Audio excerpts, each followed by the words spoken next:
Rahasia doa cepat terkabul yang menembus jaring ilahi. Mungkin Anda mendengar judul ini terlalu mengada-ada, tidak. Tetapi memang judul atau topik video ini tentang rahasia berdoa yang diungkapkan berdasarkan sebuah teori yang disebut dengan matriks ilahi. Tetapi dalam video ini saya akan mengantar dengan berbagai sudut pandang seperti prinsip berdoa dalam agama, mengingatkan kembali kepada kita.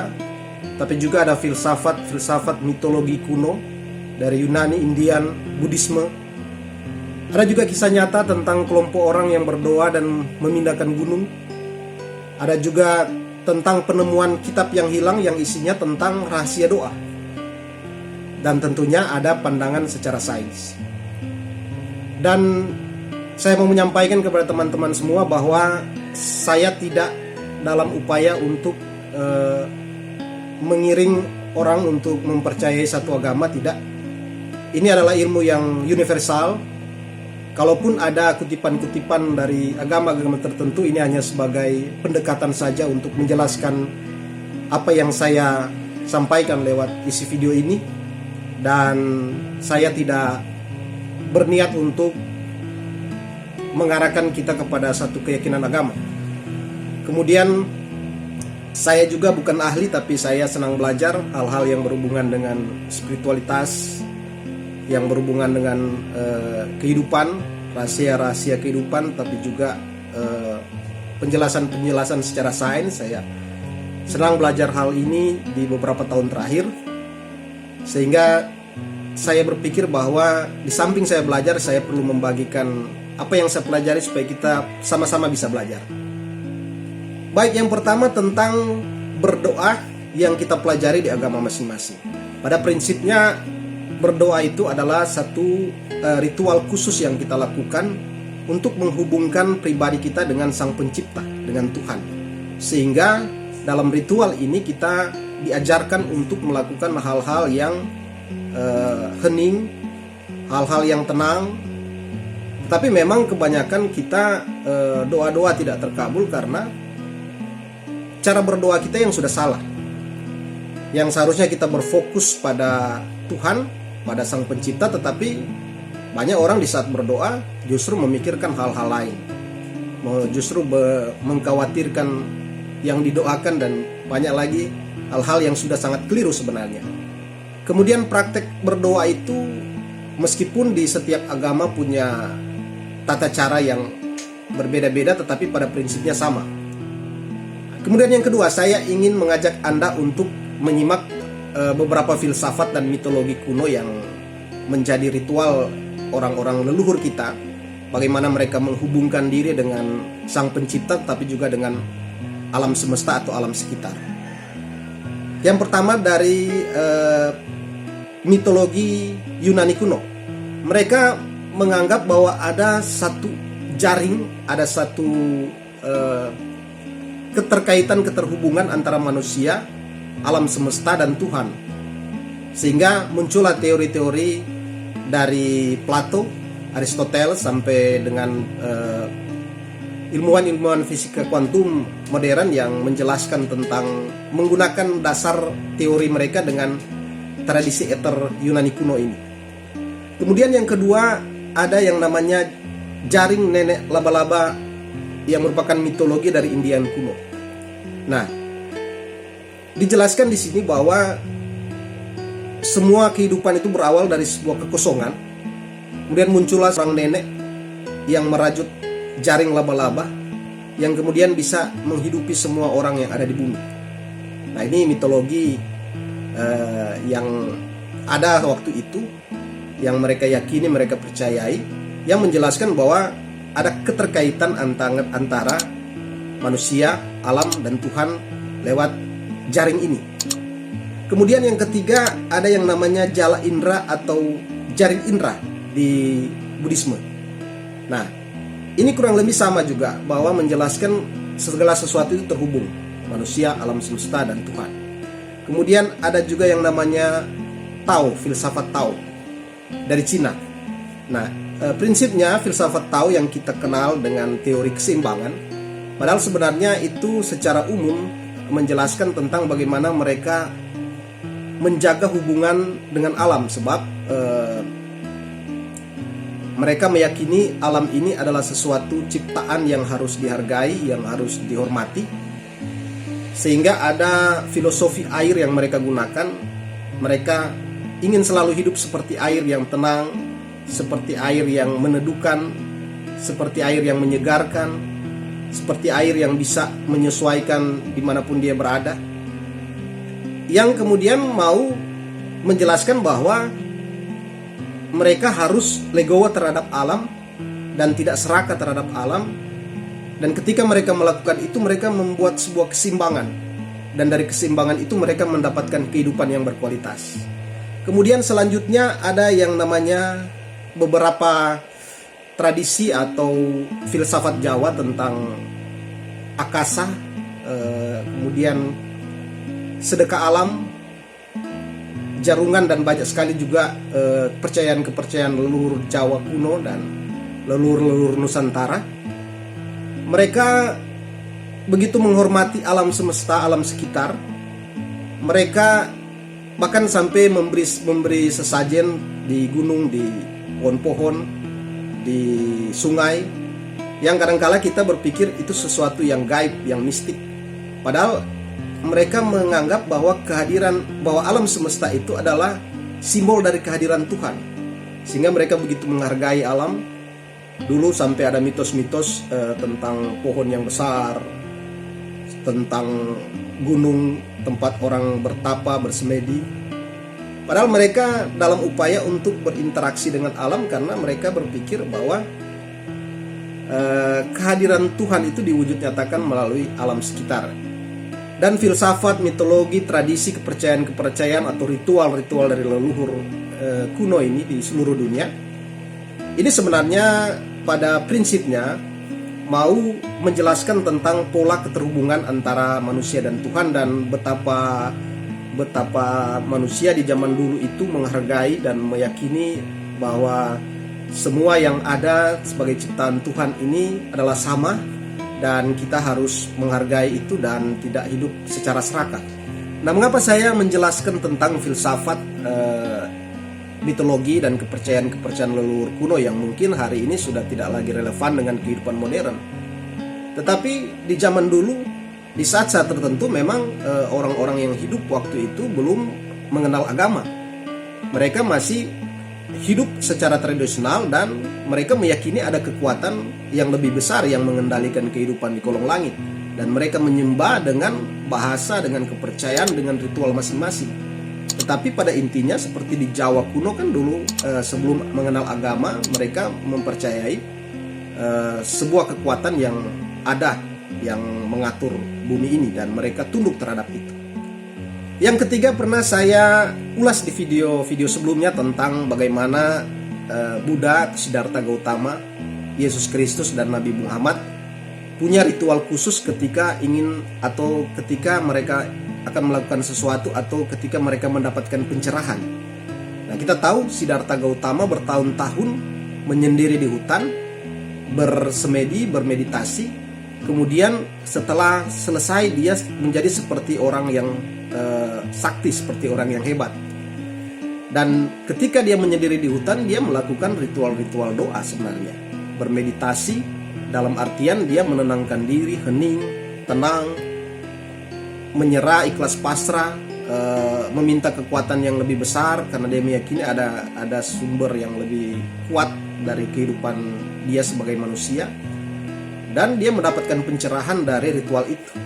Kemudian Nabi Muhammad sebelum menerima wahyu yang pertama, dia sering bolak-balik untuk melakukan meditasi, semedi, pertapaan di Gua Hira, dan dia mendapatkan wahyu. Dan semua orang muslim pasti mengetahui itu.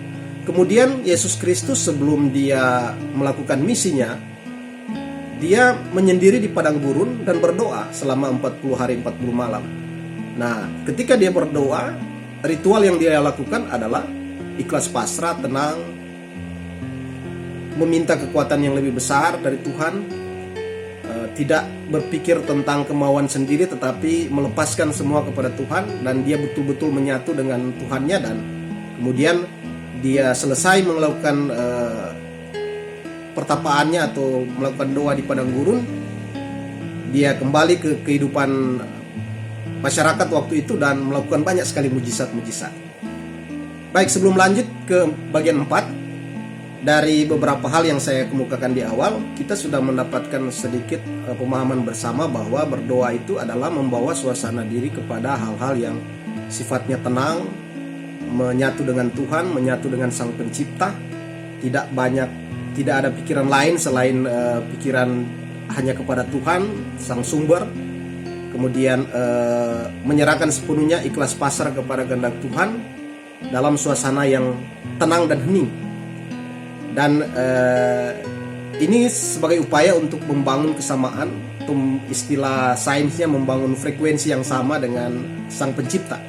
Nah, di zaman dulu kita mengetahui ketika bumi ini diciptakan, manusia pertama yang hidup itu, mereka diberikan satu tempat yang apa saja mereka butuhkan ada.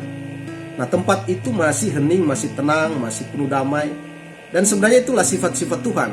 Tenang, damai, tulus, bumi yang seimbang. Sehingga karena manusia pertama itu frekuensinya sama dengan kondisi alam semesta waktu itu, yang juga sama dengan kondisi atau sifat Tuhan, maka mereka bisa berkomunikasi langsung dengan Sang Pencipta, sehingga apapun yang mereka minta selalu mereka terima. Yang keempat, ada sebuah penemuan yang menggemparkan, yaitu tentang kitab yang hilang. Nah, dalam kitab ini sudah dijelaskan tentang isinya.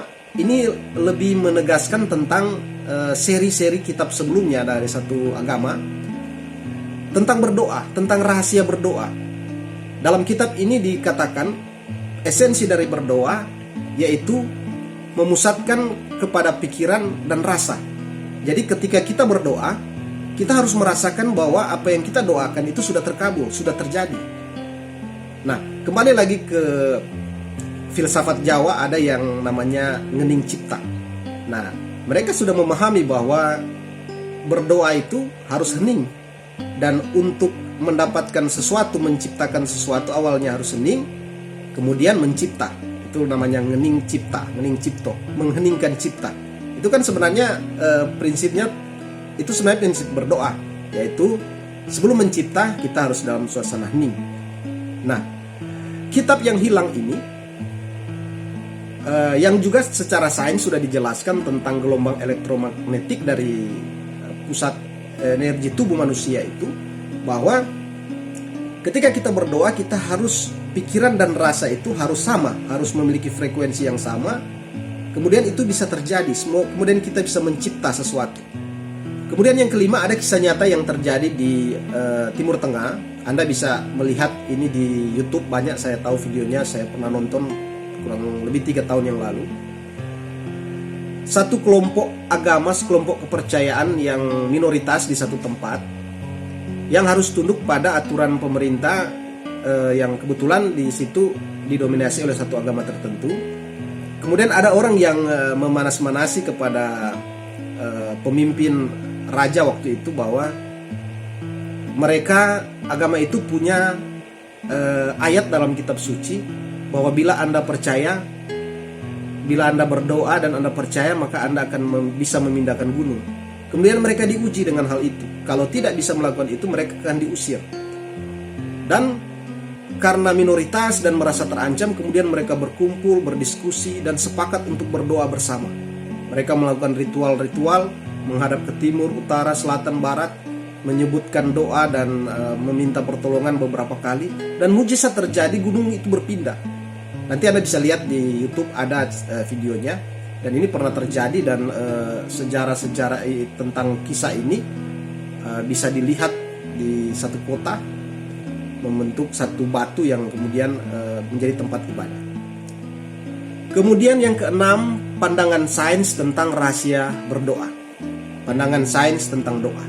Ada banyak sekali fisikawan atau ahli atau ilmuwan fisika modern yang terus-menerus melakukan penelitian dan eksperimen tentang hal-hal yang berkaitan dengan spiritualitas yang mereka upayakan untuk bisa dibuktikan secara sains, termasuk yang sudah saya sempat angkat sebelumnya tentang matriks ilahi ini atau budaya atau mitologi ether di Yunani itu, kemudian dibawa kepada sebuah penelitian-penelitian eksperimen dari Plato, kemudian Aristoteles dan fisikawan-fisikawan modern sekarang tentang jaring laba-laba atau jaring energi atau matriks ilahi yang menghubungkan antara manusia, alam semesta dan Tuhan. Mereka menganggap bahwa ada sebuah jaring yang transparan, yang tidak terlihat, yang sebenarnya menghubungkan kita dengan yang lain. Jadi seperti misalnya saya dengan handphone ini ada terdapat kekosongan yang sebenarnya itu tidak kosong, tidak benar-benar kosong. Kekosongan itu hanyalah ilusi. Sebenarnya ada jaring energi yang menghubungkan, termasuk dengan manusia yang lain dan termasuk dengan Tuhan. Nah, di video-video sebelumnya saya pernah membuat cerita tentang bagaimana keterhubungan manusia dengan alat-alat yang ada di sekitar kita, perangkat-perangkat seperti HP, laptop, mobil, rumah. Nah, ini membuktikan adanya energi itu. Contoh misalnya rumah kalau lama tidak ditempati, kenapa bisa cepat rusak? Padahal rumah ada yang berpuluh-puluh tahun, beratus tahun ditempati tidak cepat rusak. Nah, ini ada jaring energi yang kemudian dalam teori lain menjelaskan tentang adanya kesamaan struktur atau kesamaan sifat manusia dan benda-benda di sekitar karena sama-sama dibentuk dari atom. Nah, Anda bisa lihat di teori-teori yang lain. Banyak juga sebenarnya buku-buku sebelumnya yang sudah menjelaskan tentang fenomena ini, seperti di buku The Secret, The Law of Attraction, tarik-menarik. Kemudian sebelumnya ada juga versi lebih lawas dari buku itu yang prinsipnya sama. Kemudian tentang pandangan sains bahwa alam semesta secara global, secara umum ini yang disebut dengan makrokosmos itu, sifat-sifatnya atau prinsipnya dan zat-zat pembentuknya itu sama dengan yang ada pada diri kita manusia yang disebut mikrokosmos. Ini kita bisa memahami dalam ilmu kosmologi, yaitu adanya unsur air, api, angin, tanah. Nah, unsur-unsur ini ada di alam semesta, ada juga di tubuh manusia. Nah, kesamaan-kesamaan ini kemudian dihubungkan dengan jaring energi ini, sehingga kita bisa selalu terhubung karena punya kesamaan dengan yang lain di sekitar kita, termasuk dengan Tuhan. Nah, persoalan sekarang kenapa doa-doa kita tidak terkabul, kenapa ketika kita berdoa tidak terjadi apa-apa, tidak ada mujizat? Karena frekuensi di bumi ini sudah tidak sama lagi dengan frekuensinya Tuhan atau frekuensinya alam semesta. Kita tahu bersama prinsip-prinsip penciptaan alam semesta itu adalah salah satu keteraturan. Kita bisa membayangkan bagaimana Tuhan menciptakan benda-benda langit itu yang sangat banyak jumlahnya. Bayangkan galaksi kita saja di bumi ini, Bima Sakti dengan berbagai gugus bintang. Itu jumlahnya menurut para ahli sudah miliaran planet atau bintang. Kemudian secara umum ada miliaran galaksi yang ada di alam semesta atau di ruang angkasa kita ini. Tetapi itu bisa dibuat secara teratur, tidak bentrok, tidak bertabrakan.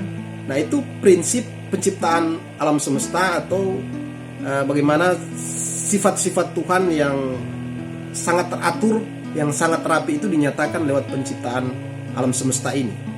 Kemudian prinsip dan sifatnya Tuhan yang tenang, yang damai. Saya tadi mengemukakan tentang bagaimana situasi ketika bumi pertama kali diciptakan, suasananya tenang, damai, teratur.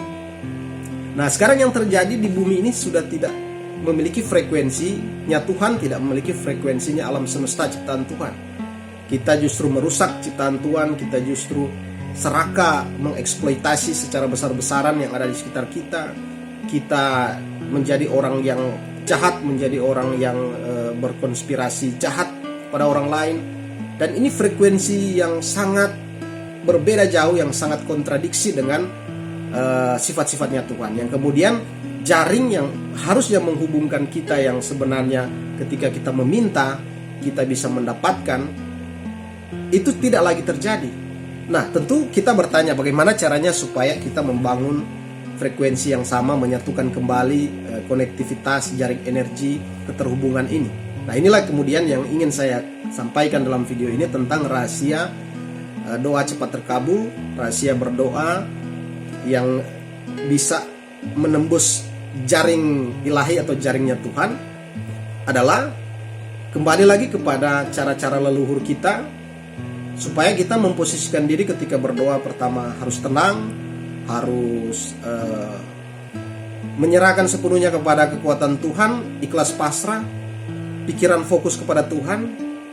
Dalam filsafat Jawa ngening cipta, harus hening terlebih dahulu syaratnya, kemudian bisa mencipta. Selanjutnya, bagaimana kita menghargai alam dan menghormati alam ini sebagai simbol kehadiran Tuhan. Kemudian dari kisah nyata tadi tentang kelompok orang yang berdoa kemudian bisa memindahkan gunung, itu adalah menyatukan orang-orang atau beberapa orang atau banyak orang ke dalam frekuensi yang sama.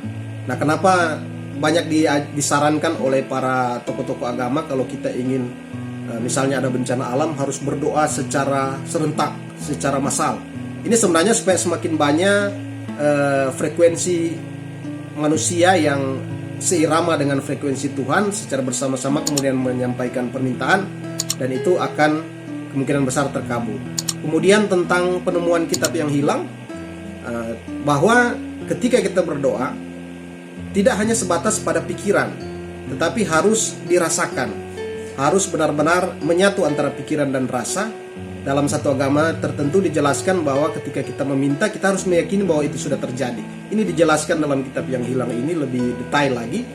Dan ketika kita bisa koneksikan antara pikiran dan rasa ini menjadi satu dan melemparkan permintaan itu, maka ini akan secara cepat melalui jaring energi kepada Tuhan, yang dasarnya kita sudah bangun frekuensi yang sama, dan doa itu akan cepat terkabul. Saya akan coba jelaskan nanti tentang gelombang elektromagnetik dalam tubuh manusia. Ada pusat energi manusia yang kemudian bisa menciptakan frekuensi dengan radius tertentu yang membuat kita menjadi orang yang powerful, menjadi orang yang punya kekuatan yang sebenarnya itu kekuatannya dari Tuhan, bukan karena dengan ritual gaib, tetapi ini memanfaatkan energi dalam tubuh supaya kita menjadi orang yang lebih maksimal, manusia yang punya kekuatan, manusia yang punya energi luar biasa, manusia yang bisa mencipta, karena kita terhubung lewat jaring energi yang menghidupi semua kita, menghidupkan kehidupan di alam semesta ini, dan kita diberi satu kuasa untuk bisa menguasai dan mengendalikan apa yang ada di sekitar kita dengan kekuatan-kekuatan yang bisa Tuhan kirimkan melalui jaring energi ini kepada kita semua. Dan semoga rahasia doa cepat terkabul yang saya hubungkan dengan teori matriks ilahi ini dengan berbagai pandangan-pandangan yang sudah saya sampaikan tadi ini bisa bermanfaat dan bisa membuat kehidupan Anda semakin lebih baik lagi. Oke, sampai jumpa di video-video selanjutnya. Terima kasih.